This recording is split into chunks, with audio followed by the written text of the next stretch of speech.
ሰላም ጤና ይስጥልን ክቡራትና ክቡራን አድማጭ ተመልካቾች፣ ሰዓቱን አጫጭርና በርከት ያሉ መረጃዎች ይዘን መጥተናል። አርዕስቱ ማስቀደም ጀምራለን። በአማራ ክልል ከተሞች ውስጥ በአንድ ወር ውስጥ ብቻ 4 ታዋቂ አባቶችና የሀገር ሽማግሌዎች በአሰቃቂ ሁኔታ መገደላቸው ተሰማ። ግድያዎቹ የተፈጸሙ በመንግስት ጥበቃ ስር ባሉ ከተሞች መሆኑ በስተጀርባው ስላለው ስውር የፖለቲካ ሴራ ሚስጥራዊ መረጃ ይፋ ሆኗል። በስፋት የምናጋራችሁ ይሆናል። በሌላ መረጃ ሀገራዊ ምክክር ኮሚሽን ታላቁን ጉባኤ ሊጀምር ጥቂት ሰዓታት ሲቀሩት ከፍተኛ ውድቀት እንደገጠመው ተሰማ። የአንዷ ቁልፍ ኮሚሽነር ድንገተኛ መልቀቅና ክልሉ በመጨረሻ ከምክክር ኮሚሽኑ ራሱን ማግለሉ ይፋ ሆኗል። በስፋት እናጋራለን። በሌላ መረጃ የክልሉ መሪ ለጠቅላይ ሚኒስትር አብይ አህመድ ያስተላለፈው ጨው ለራስ ስትል ጣፍጥ የሚለውን ከባድ ማስጠንቀቂያ ምን አንድምታ አለው? በስፋት ከምናጋራችሁ ይሆናል። በመጨረሻ በሱዳን ጦርነቱ ውስጥ የተከሰተው አዲስ ክስተት የሱዳን መደበኛ ጦር በመንግስት በተለይ በኢትዮጵያ መንግስትና በተባበሩት አረብ ኤሚሬትስ የሚደገፈው የፈጣን ድጋፍ ሰጪ ኃይል RSF ድሮንን መቶ መጣሉን ይፋ አድርጓል። እነዚህን ተያያዥ ጉዳዮች ሀገሪቱ ወደ የትኛው አቅጣጫ እየወሰዷት ነው? ሁሉንም ሚስጥራዊ መረጃ በጥልቀት እንመረምራለን። መረጃውን ከወዲሁ ላይክ፣ ሸር በማድረግ አብራችሁ ልትቆዩ በአክብሮት እየጋበዝ በቀጥታ ወደ መረጃው እናመራለን። ዛሬ በመላ ሀገሪቱ ትልቅ ተስፋ ተጥሎበት የነበረውና ላለፉት 4 ዓመታት ሰፊ ዝግጅት ሲደረግበትና በአጠቃላይ በርካታ ቢሊዮን ብሮችን የፈሰሰበት የቆየው ሀገራዊ የምክክር ኮሚሽን ወደ ማጠቃለያ ጉባኤው ሊገባ ጥቂት ሰዓታት ሲቀሩት እጅግ አስደንጋጭ ነገር እንደገጠመው ተሰምቷል።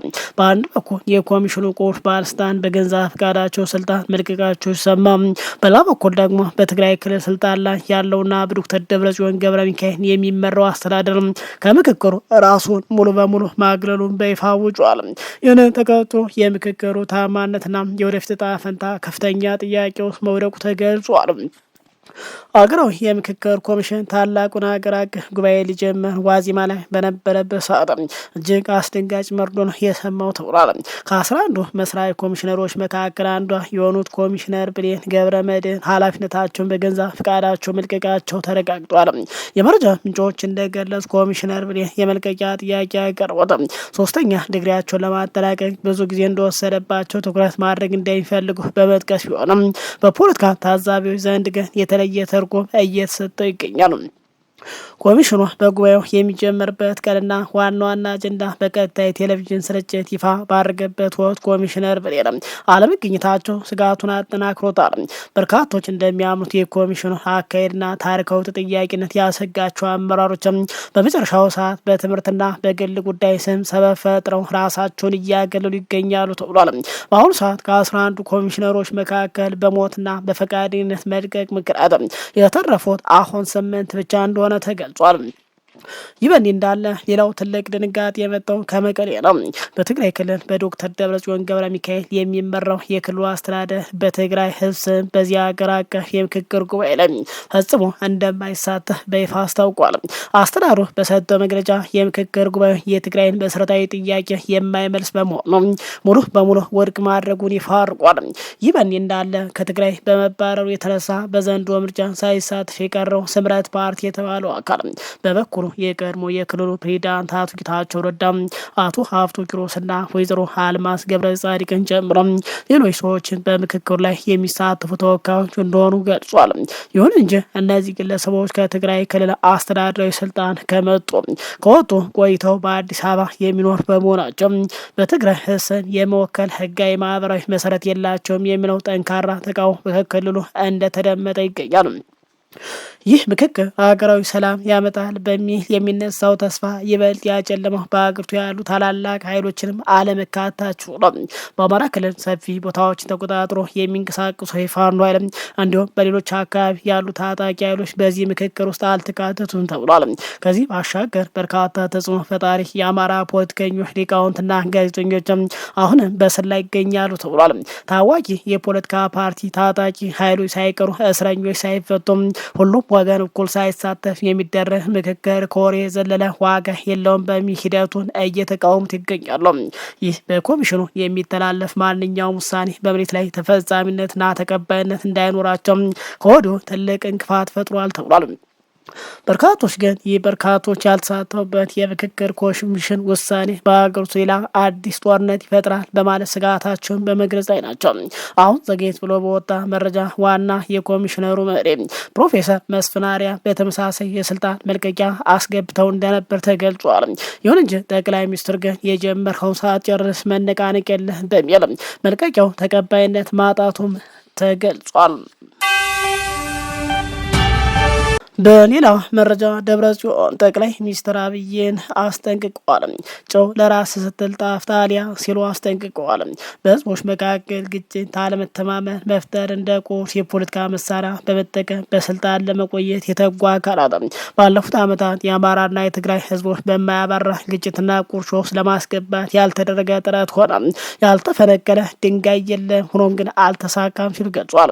ሆኖም እነዚህ በባህልና በታሪክ የተሳሰሩ ወንድማማች ህዝቦች ሁሉን መሰብሰብ የከፋፋዩ ሴራና ውዴታ በማክሸፍ ወንድማዊ ትስስራቸውን አስቀጥሏል ብሏል።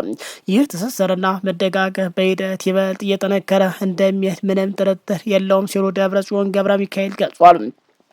እነዚህ ህዝቦችን በማጋጨት የስልጣን ዘመናቸውን ለማራዘፍ የሚጥሩ አካላት በጊዜያቸው ታላቅ ገድል በመፈጸም የህዝባቸውንና ሀገራቸውን ክብርና ህልውና ያስቀጠሉ የቀድሞ የትግራይ ጀግኖች አመራርን ስም በማጉደፍ አሁንም ሴራቸው መሸረባቸውን ቀጥሏል ብሏል። አሁን ግን ያ ሁሉ ውሸትና ቅጥፈት ጭንብሉ ተገፎ እውነትን ማንነቱ በግልጽ የታየ ይመስለኛል። ስለዚህ ጨው ለራስ እንደሚባለው ከእንግዲህ በኋላ በቅጥፈትና ማጭበርበር መቀጠል እንደማያዋጣ በመገንዘብ የሰላምን አማራጭ መንገድ መከተልና ህጋዊና ወቅታዊ ጥያቄዎችን መመለስ ያስፈልጋል ብዬ አምናለሁ ብለዋል ደብረጽዮን።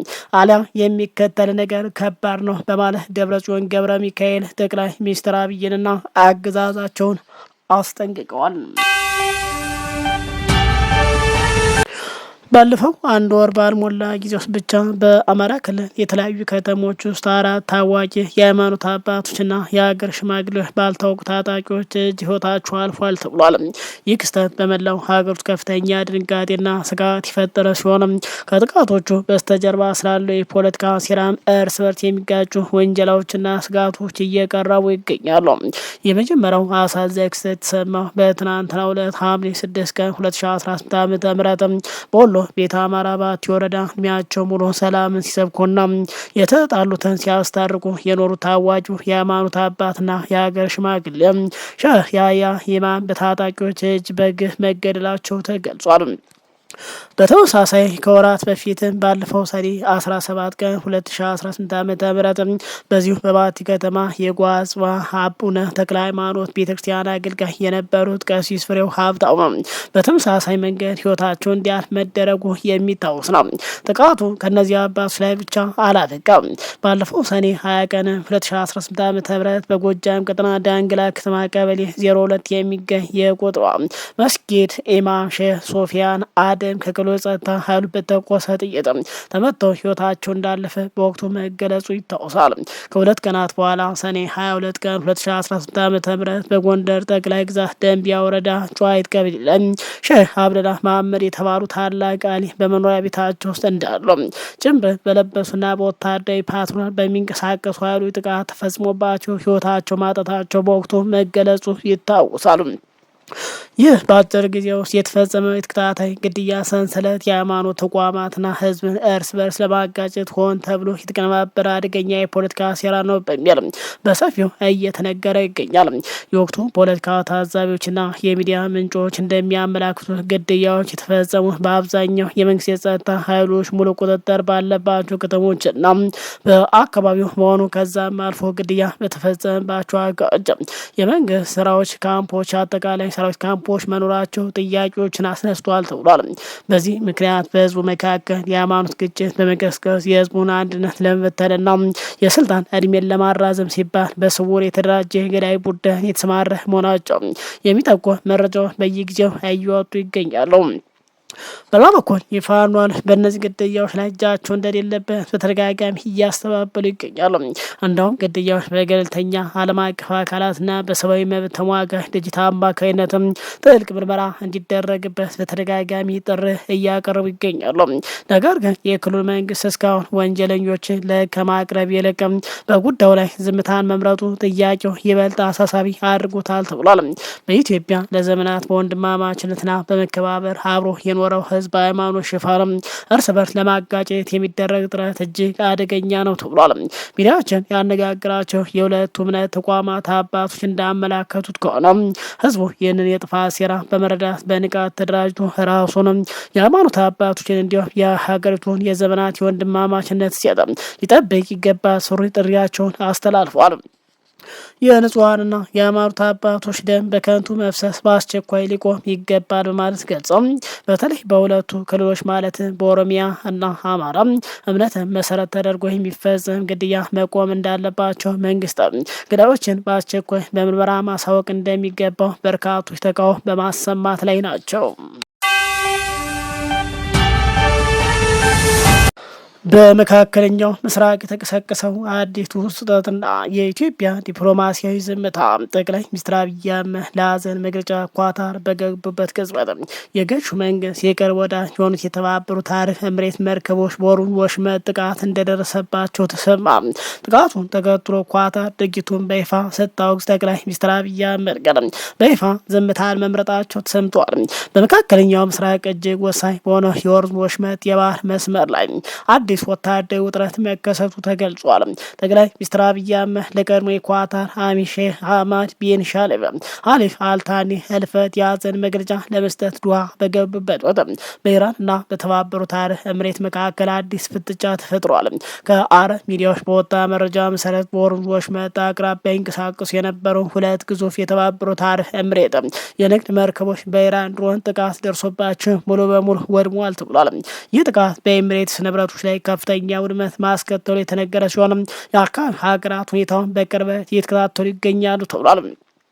ይህንን ጥቃት ተከትሎ የኳታር መንግስት ድርጊቱን በይፋ ያወገዘ ሲሆን በባህር ትራንስፖርትና በዓለም አቀፍ ንግድ ደህንነት ላይ የተቃጣ አደገኛ ድርጊት ሲል ገልጾታል። ይሁን እንጂ በወቅቱ በኳታር ይገኝ የነበሩት የኢትዮጵያ ጠቅላይ ሚኒስትር አብይ አህመድ በይፋ ምንም አይነት መግለጫ ከመስጠት ተቆጥበዋል። ጠቅላይ ሚኒስትሩ በዚህ ጉዳይ ላይ ይፋዊ ዝምታን የመረጡት ከኢራን በኩል ሊሰነዘር የሚችለው ማንኛውም አይነት ዲፕሎማሲያዊና ፖለቲካዊ ግፊት በመፍራት ሊሆን እንደሚችል ተንታኞች ገልጿል። ኢትዮጵያ ከመካከለኛው ምስራቅ ሀገራት ጋር ያላትን ሁለንተናዊ ግንኙነት ሚዛናዊ አድርጎ ለማስቀጠል ስትል በጥንቃቄ ዝምታን መርጣለች ተብሏል።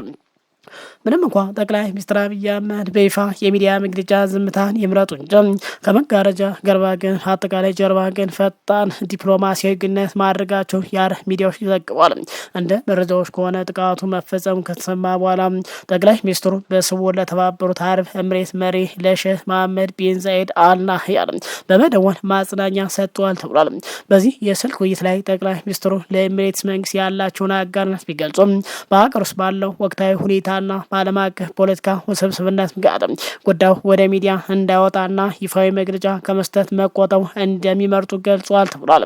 የተባበሩት አረብ ኤሚሬት ባለፉት ዓመታት ለኢትዮጵያ ዘመናዊ መሳሪያና የድሮን ቴክኖሎጂ በማቅረብ ረገድ የቅርብ ወዳጅ መሆኗ ይነገራል። በተለይ ለዚህ መንግስት በርካታ የድሮን መሳሪያ በማቅረብ በሀገር ውስጥ ያለውን የእርስ በርስ ጦርነት እያፋፋመች እንደሆነ ይነገራል።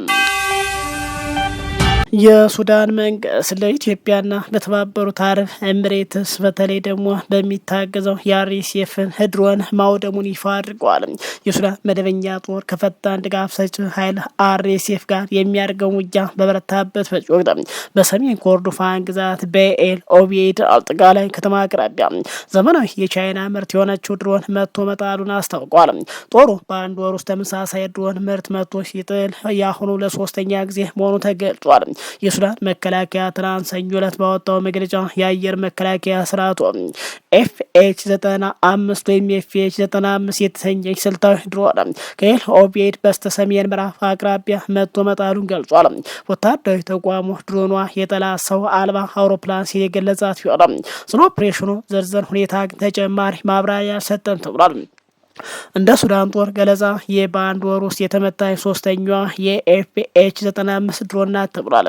የመጀመሪያዋ ድሮን በሰኔ 25 ቀን በዋይት ናይል ግዛት በቴንዳል አካባቢ የተመታች ሲሆን ሌላኛዋ ደግሞ በሚቀጥለው ሳምንት ካርቱምና ሰሜን ኮርዶፋን በሚያገናኘው አውራ ጎዳና ላይ መመታቷን ጦሩ አስታውቋል።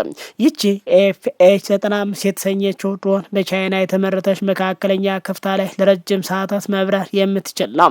ለኤሌክትሮኒክስ ውጊያ እንዲሁም ትክክለኛ ኢላማ ለማጥቃት የምታገለግልና ሲል ገልጿል። የሱዳን ጦር እንዳለው ከሆነ የፈጣን ድጋፍ ሰጪ ኃይል አርኤስ ድሮኗል ስልታዊ በሆነ መሰረተ ልማቱ ላይ ጥቃት ለመሰንዘር ለረጅም ርቀት ኦፕሬሽን እየተጠቀምባት ይገኛሉ አለ ጦሩ። አክሎ አርኤስኤፍ በካርቱም በዋይት ናይልና በሰሜን ኮርዶፋን የሚገኝ ነዳጅ ማከማቻ የኃይል ማከፋፊያዎችና የሲቪል መሰረተ ልማቶችን ለመምታት ድሮኖችን ጥቅም ላይ እየዋለ መሆኑን ከሷል። የሱዳን ጦር ታጣቂ ቡድን በስትራቴጂካዊቷ ከተማ ኤል ኦቤድ ዙሪያ ኃይሉን እያሰባሰበ መሆኑን ደግሞ በአካባቢው ላይ የከፋ ግጭት ሊቀሰቀስ ይችላል የሚል ስጋት ፈጥሯል ብሏል። ኤል ኦቤድ የተለያዩ የኮርዶፋንና የዳርፎር ክፍሎችን የሚያገናኝ ዋና የንግድና የሰብአዊ እርዳታ ማስተላለፊያ ማዕከል በመሆኑ የምታገለግል ከተማ ናት። የሱዳን ጦር በአካባቢው ላይ የሚሰነዘር ማንኛው መጠነ ሰፊ ጥቃት ለሰብአዊ እርዳታና ለመሰረታዊ ቁሶች የሚሆን የአቅርቦት መስመሮችን ሊያስተጓጉል እንደሚችል አስጠንቋል። ከሰሞኑ የሱዳን መንግስት በአርኤስኤፍ ጄኔራሎች በአጠቃላይ በ16 የጦር መሪዎች ላይ በሌሉበት የሞት ቅጣት ማስተላለፉ ይታወሳል። የአውሮፓ ፓርላማ ለአውሮፓ ህብረት ይህንን የአርኤስኤፍን በአጠቃላይ በሽብር ቡድን እንዲሰየም ጥያቄ ማቅረቡ ይታወሳል። ክቡራን አድማጭ ተመልካቾች ሰዓቱ መረጃ ይመስላል። ከሰዓታት በኋላ ብላ እንገናኛለን። እስከዛው ሰላም ቆዩ።